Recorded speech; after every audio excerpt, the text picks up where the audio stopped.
All right, so continuing here, we're still inside of our start location updates.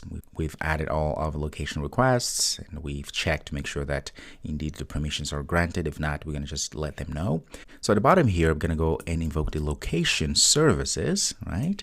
And it has an access to our get FusedLocationProvider. I'm going to pass this. I like to pass actually main activity like this just to be safe. And then I'm going to go and say request location updates. Look at the methods we have now access to. The first thing that it needs is, of course, all the location request object, right? Which we set up earlier. So I'm going to just go ahead and say location request like that. And next we need to pass a location callback. So I'm going to say new location callback like that. Very good. And I'm going to put inside of here, I'm going to go ahead and get override methods, which is those two there. Select them. Very good. Enter. But notice we have a problem. The problem is we actually have to finalize with another parameter, which is a looper. I'm just going to say null because we don't need a looper inside there. There we go. So right then and there we have location service. We're invoking the FusedLocationProvider client, passing the necessary context, and then we're calling the request location updates. Now, these location question updates will need obviously our location requests. Remember, we created all of this, setting up everything, priority, interval, and how fast we are getting all those intervals, the frequency. And then we have this callback, which overrides methods on location results, meaning we get the actual location that has been changed. So if we moved from A to B, this is going to run and give us the result here, location result. So this location result, we can go and get the new location. So coordinates, new location coordinates for us. So in this case here, as usual, I'm going to check to make sure our result is not null. I'm going to say location result is not equal to null as such. If that's the case, I'm going to do all sort of things.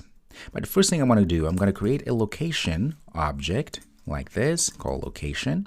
And I'm going to say location result, because this object here will have all of our locations, right? I'm going to say dot get last location. Very good. So now I have all the locations I want. In this case, just going to be the last location. So meaning the change that has just happened in location.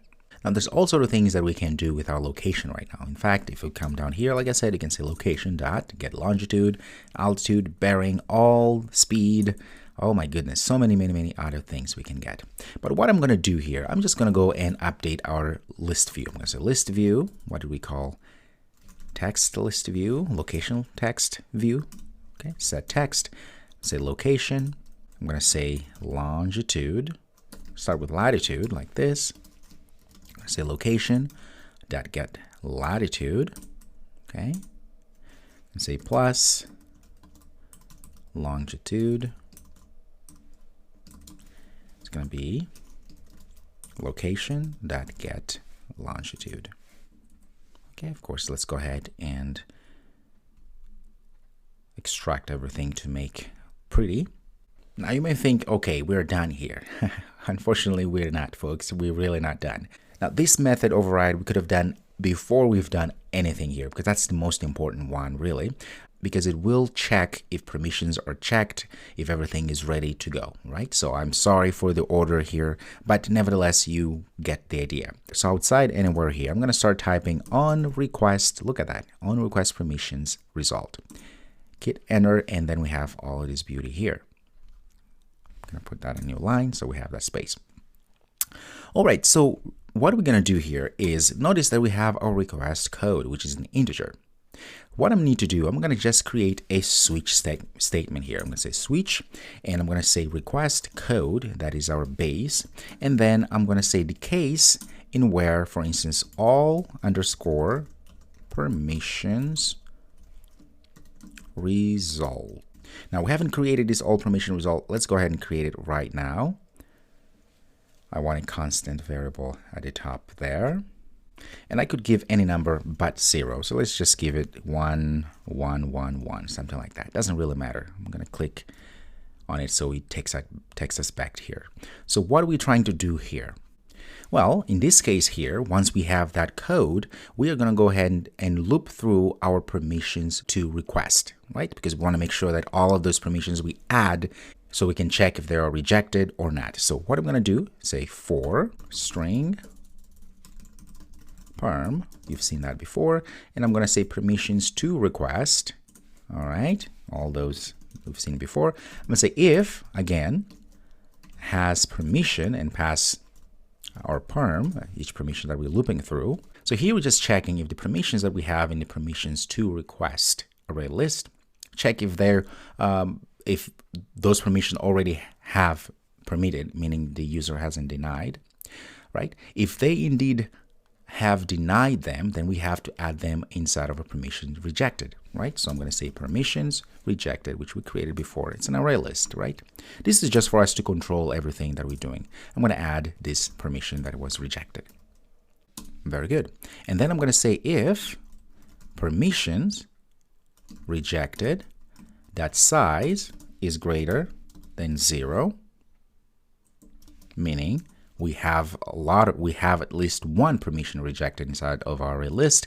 If that's the case, I'm going to go ahead and do again that check, boring check there, if build. So inside here, we're going to also add another if statement because we know now that we have a few permissions that were rejected by the user, right? So I'm going to say if invoke the method show request permission rationale, which means we want to show the users the reason why, for instance, that particular permission was rejected and so forth. So the rationale behind it, okay? So I'm going to say should show rationale permission like that. And here we're going to pass the actual permission. So to get our permission that was rejected, because remember, it's inside of our permissions rejected array list. I'm going to say permission rejected.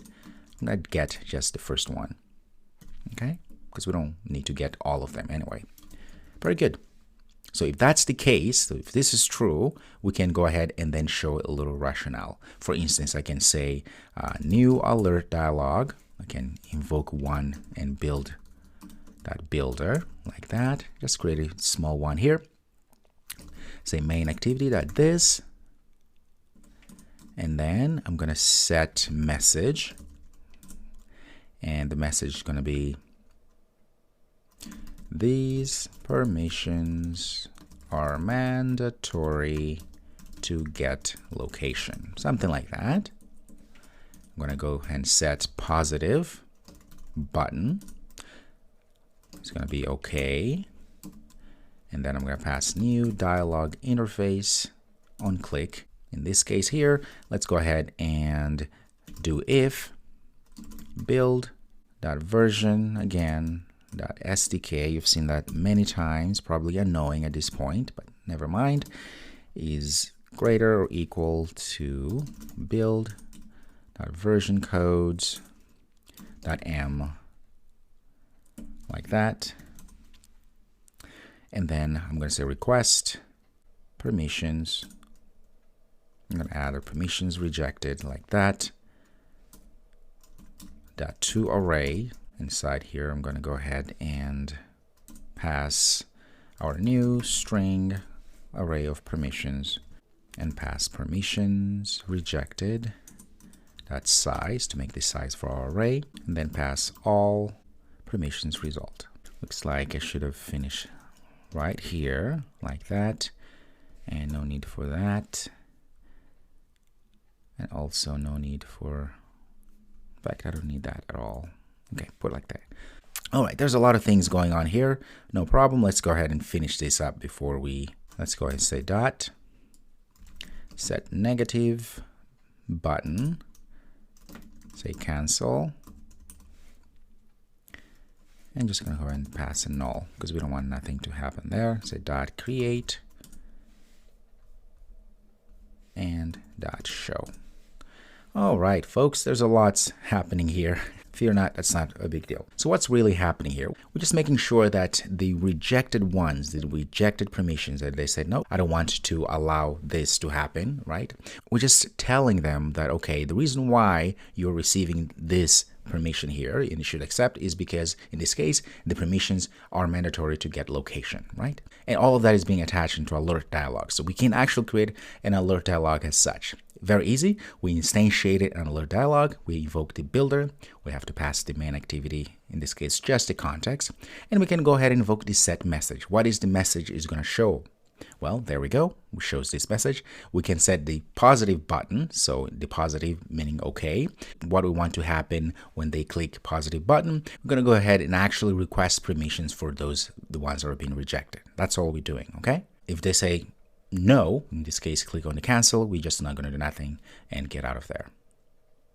That's all we're doing here. This is not going to work for us. That's why we have the squiggly lines. In fact, they tell us to get rid of it. But again, I'm going to leave it as it is right now, because in cases where you are running API level 24 or less, then you need this. All right. So I'll just leave it as it is. It's not going to hurt anything per se. And then I'm going to add an else statement here. Notice, make sure that when you click, see, this is the end. It shows here. Okay, let's do it again. Right, at the top you can see it shows exactly where we are closing, what we are closing, right? So I can put else statement here. Else, I'm going to say if indeed client is not null, then as you know, we're good to go. So I'm going to client.connect like this. Okay, and of course, don't forget to add the break after that, because we are still inside of a case here. All right, folks, so we've been working really hard here, a lot of code, which is my favorite thing, but I do realize some people get a little bit intimidated with code, especially in the beginning. But I hope this is making sense, especially as I've been stopping and explaining things as I do things. Now, if there's something that you're not understanding, you can always ask questions. But here we go. In the next video, we're going to finalize our class here, all of what we're doing, and hopefully start running things and see things happening, which is the most fun part. All right, I'll see you in the next video.